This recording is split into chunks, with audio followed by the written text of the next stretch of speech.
कितना बड़ा अनर्थ हो गया। मेरे हाथों वो पुत्र मारा गया जो एक आदर्श पुत्र था, जो अपने नेत्रहीन माता पिता को कंधों पर उठाकर तीर्थ दर्शन करा रहा था। ऐसा पुत्र संसार ने कभी नहीं देखा।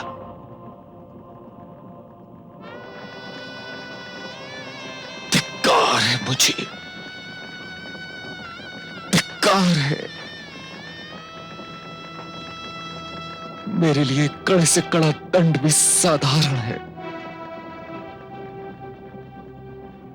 मैं जीवन के अंतिम क्षण तक स्वयं को क्षमा नहीं कर सकूंगा, क्षमा नहीं कर सकूंगा।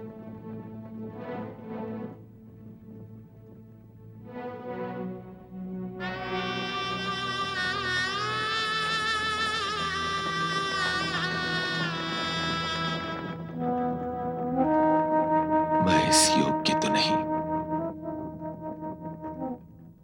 परंतु हो सके तो मुझे क्षमा कर दीजिए।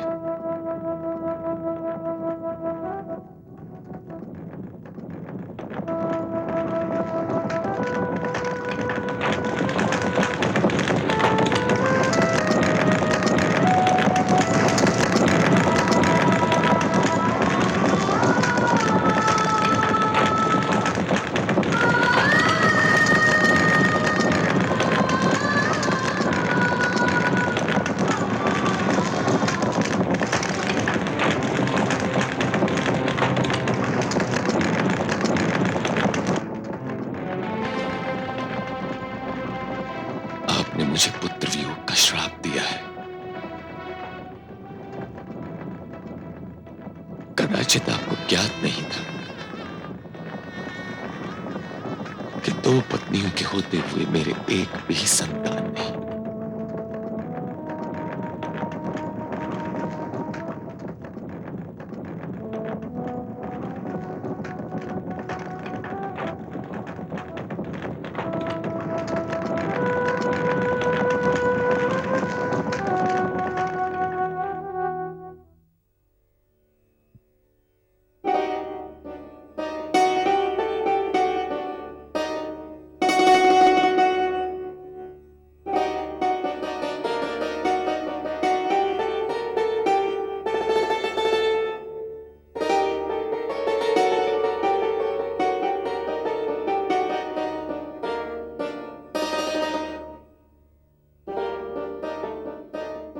ऋषि वशिष्ठ, महाराज दशरथ की ओर से अचानक धर्म संसद बुलाने का कारण समझ में नहीं आता। आश्चर्य तो मुझे भी है। राज्य के किसी कोने से किसी अप्रिय घटना की सूचना भी नहीं है।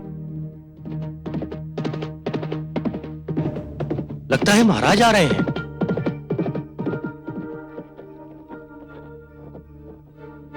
आश्चर्य है, रथ के स्थान पर अश्वपल क्यों आए हैं?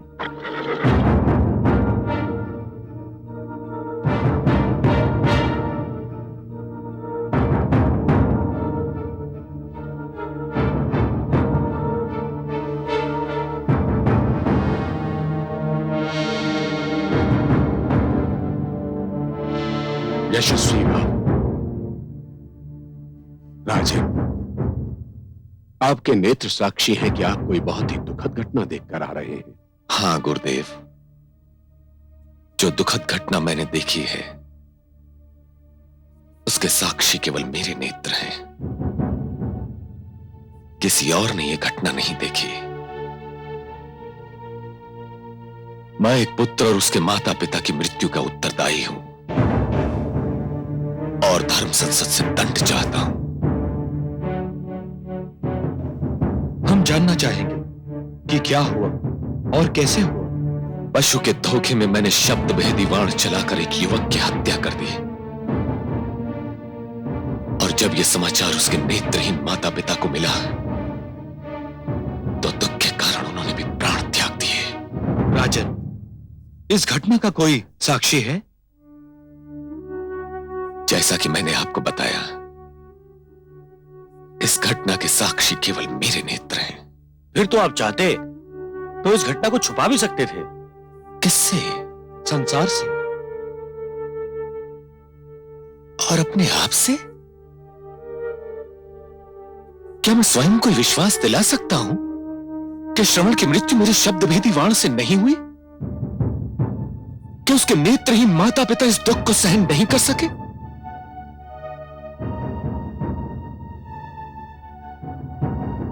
हे पंच परमेश्वर, मैं अपना अपराध स्वीकार करता हूं। मैं अपने आप को इस अनर्थ का उत्तरदायी समझता हूं और आपसे दंड चाहता हूं। हमें प्रसन्नता हुई राजन कि आपने धर्म संसद से कुछ भी नहीं छिपाया, परंतु वास्तव में आपने अपराध किया है अथवा नहीं, इसका निर्णय तो धर्म संसद ही करेगी। हे ऋषि वशिष्ठ, आप धर्माधिकारी हैं। हम सबको आप पर पूर्णतया विश्वास है। आप ही सर्वश्रेष्ठ निर्णय ले सकते हैं।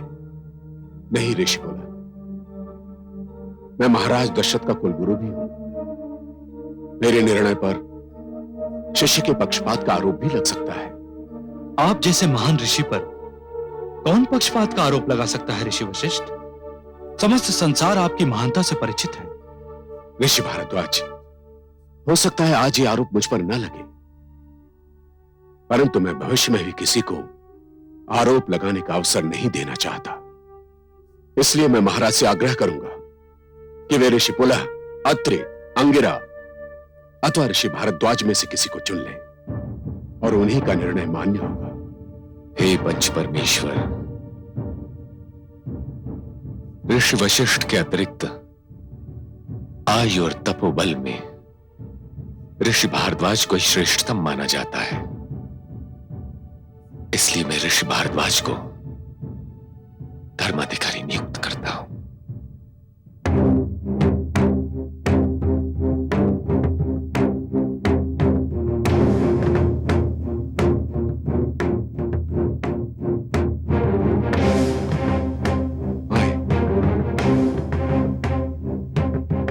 आसन ग्रहण करें।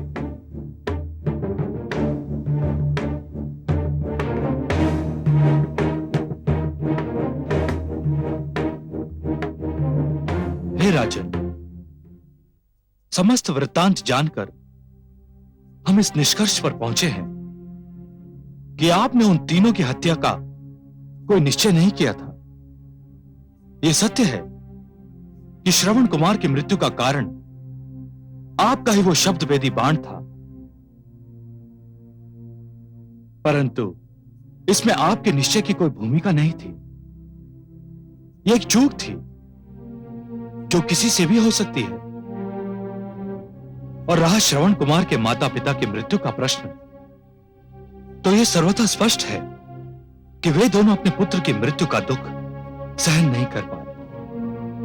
उनकी मृत्यु का कारण वो आघात था जो उन दोनों को उनके पुत्र की मृत्यु का समाचार सुनकर लगा था।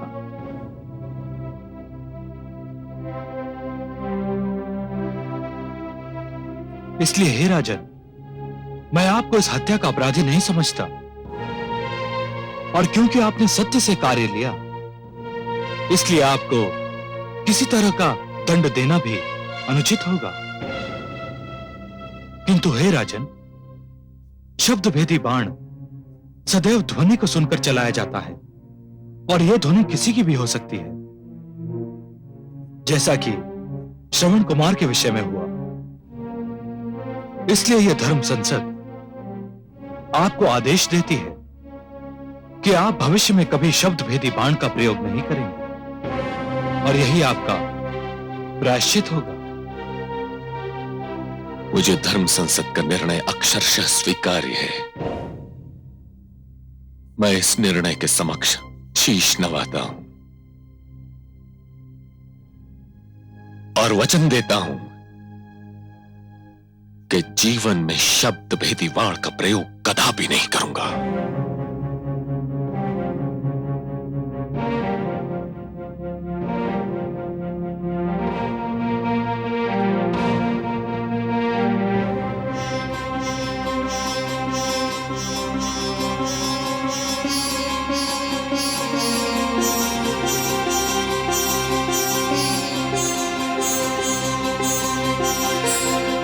स्वस्ति।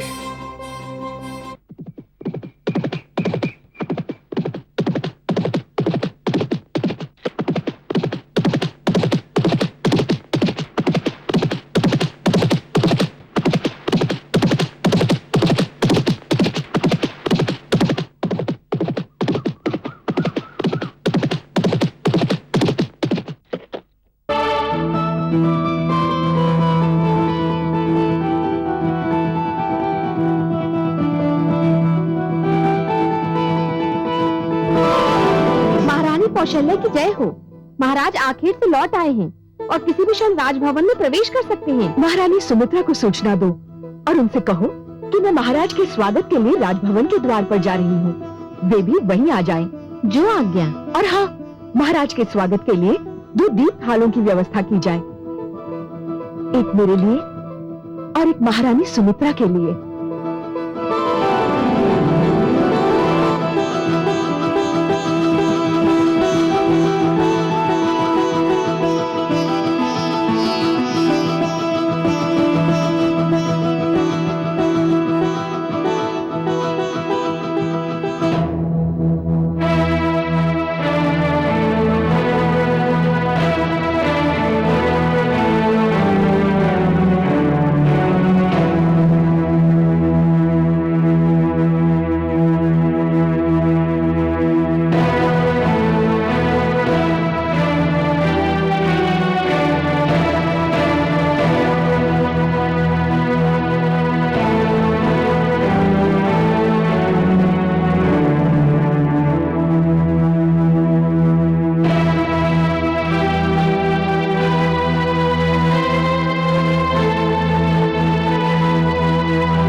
महाराज, हमसे कोई भूल हो गई है क्या, जो आप रुके बिना, हमसे बात किए बिना अपने कक्ष में आ गए?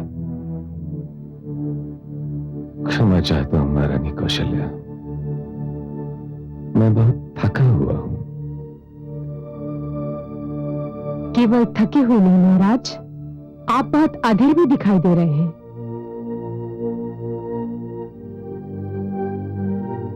अधीर अवश्य था महारानी सुमित्रा, किंतु केवल थकान शेष रह गई है। मैं आप दोनों से क्षमा याचना करता हूं। इस थकान के कारण मुझे राजकीय शिष्टाचार का भी ध्यान नहीं रहा। महाराज, हमें तो केवल ये चिंता थी कि आप कहीं हमसे रुष्ट तो नहीं है। नहीं महारानी, ऐसी कोई बात नहीं है। चलो अच्छा हुआ, ये चिंता दूर हुई। महाराज, अब आप विश्राम कीजिए, हम आपको अधिक देर तक जगाए नहीं रखना चाहते। सेवक,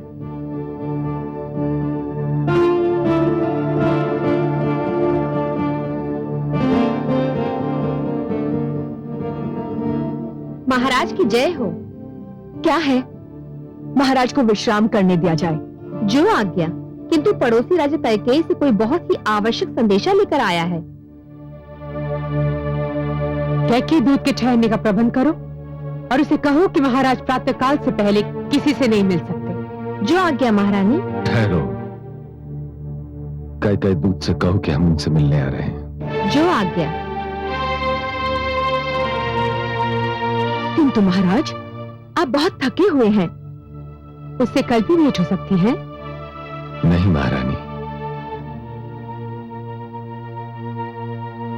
कैकेयी नरेश ने इतनी रात्रि को संदेशवाहक भेजा है, तो अवश्य ही कोई आपात संदेश होगा।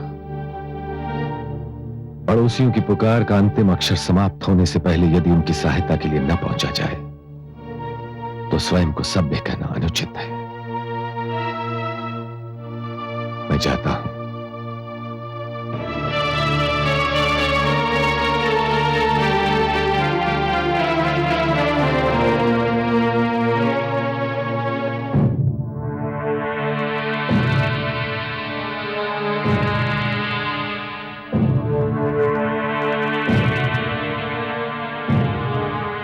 महाराज की जय हो। मैं इतनी रात्रि को कष्ट देने के लिए क्षमा मांगता हूं। हमें कोई कष्ट नहीं हुआ।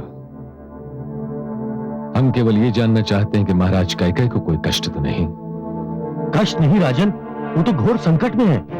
क्या हुआ? लंकावती रावण ने सेना लेकर हमारे राज्य पर आक्रमण कर दिया है। हमारी सेना तो कदाचित 2 दिन भी उसके आगे ठहर नहीं पाएगी। महाराज कैकेयी ने आपसे सहायता चाहिए है, और वो भी जितनी शीघ्र संभव हो।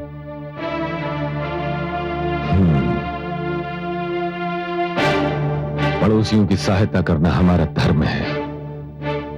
कैकेयी नरेश से कहिए कि वे चिंता न करें, हम कल ही अपनी सेना लेकर उनकी सहायता के लिए पहुंच रहे हैं। महाराज दशरथ की जय हो।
कैकेयी नरेश, युद्ध टल सकता है, मानव रक्त मिट्टी में मिलने से रोका जा सकता है। तुम सर्वनाश के संकट से बच भी सकते हो, किंतु सबका केवल एक ही उपाय है कि तुम आत्मसमर्पण कर लो, मेरी प्रभु सत्ता स्वीकार कर लो और लौट जाओ यहां से। लौट जाओ। हम कहां से लौट जाएं लंकेश? हम तो अपनी सीमा के भीतर हैं। लौटना तो तुमको है, जो अपनी सीमा छोड़कर हमारी सीमा में घुस आए हो। हम तो केवल अपनी सीमा की रक्षा कर रहे हैं। रक्षा? तनिक अपनी सेना की ओर देखो कैकेयी नरेश, और फिर दृष्टि डालो मेरी सेना की ओर। मेरी सेना बाढ़ की रेले के भांति तुम्हारी सेना को तिनके की भांति बहा ले जाएगी।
चिंता न करें कैकेयी नरेश, मैं आ गया। तो कैकेयी ने अपनी सहायता के लिए पड़ोसियों को भी बुला लिया। संकट के समय एक पड़ोसी की सहायता करना दूसरे पड़ोसी का धर्म है, और अपनी राज्य सीमाओं का विस्तार करना मेरा धर्म है, रावण का धर्म। मुझे प्रसन्नता है अयोध्या नरेश कि राज्य सीमाओं के विस्तार की इस योजना में कैकेयी के साथ आपने अयोध्या का नाम स्वयं जोड़ दिया।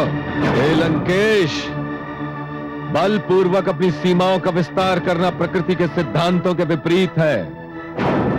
अच्छा है कि सब अपनी अपनी सीमाओं में रहकर फले फूले। यही शांति, समृद्धि और सभ्यता की मांग है। मैं असुर हूं महाराज दशरथ, असुर। असुर सभ्यता और मानव सभ्यता कभी मिलकर कोई निर्णय नहीं कर सकते, केवल लड़कर कर सकते हैं। इसी कारण वार्तालाप में कोई लाभ नहीं। आक्रमण करो! आक्रमण!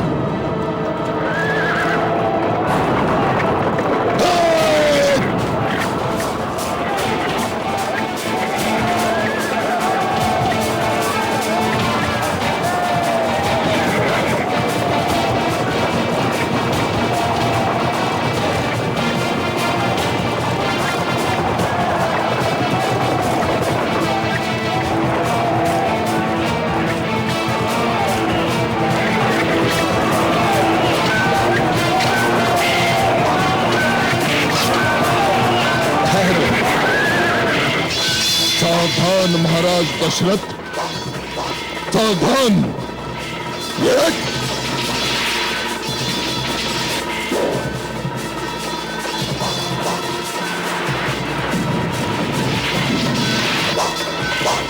सावधान।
महाराज दशरथ,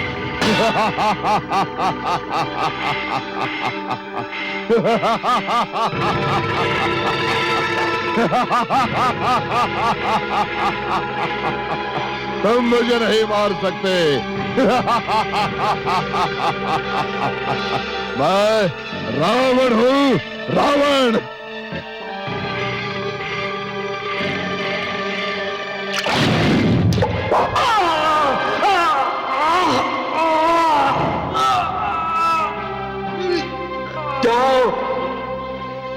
उसी प्रकार एक दिन तुम भी अपने पुत्र वियोग में तड़पोगे, पुत्र वियोग में तड़पोगे।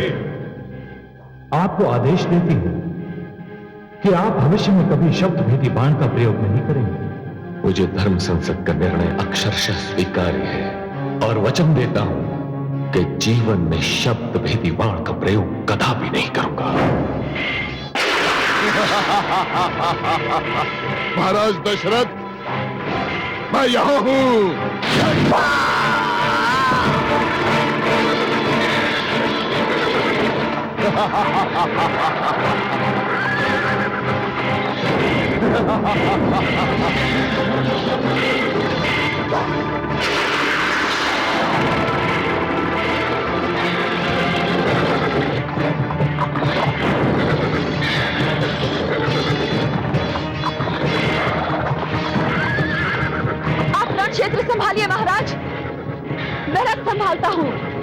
धन्यवाद वीर सैनिक।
महाराज दशरथ,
चलो सारथी, चलो सारथी, चलो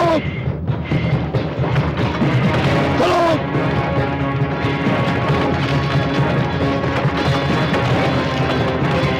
आगे बढ़ो।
लंकापति रावण तुम्हारे साथ है।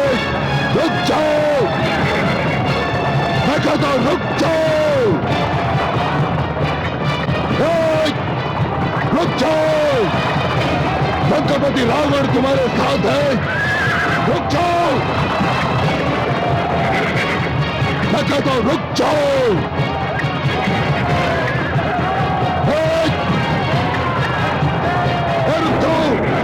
अरे लंकापति रावण तुम्हारे साथ है, रुक जाओ। जाओ लंकेश, मैं एक पराजित नरेश को बंदी बनाकर उसे और अपमानित नहीं करना चाहता। बस इतना याद रखना कि जब भी अपनी सीमा पार करने का प्रयास करोगे तो अपमान और पश्चाताप के अतिरिक्त कुछ हाथ नहीं आएगा। जाओ। चलो सारथी। महाराज दशरथ की, महाराज दशरथ की, महाराज दशरथ की, महाराज दशरथ की।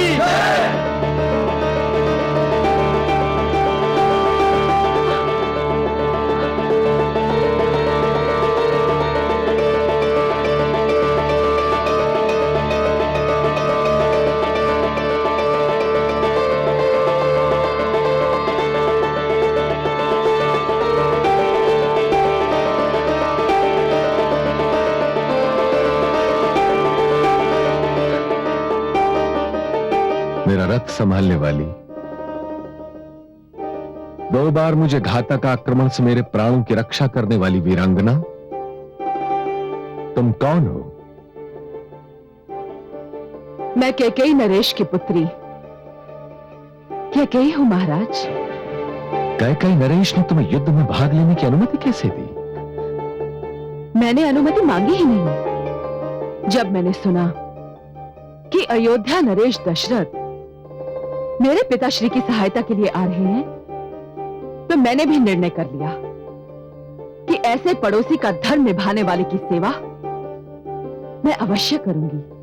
धन्य है जिस जाति की पुत्रियां अपने अधिकारों की रक्षा के लिए डट जाएं, उन्हें कोई पराजित नहीं कर सकता। ऐसा सारथी पाकर मैं धन्य हो गया।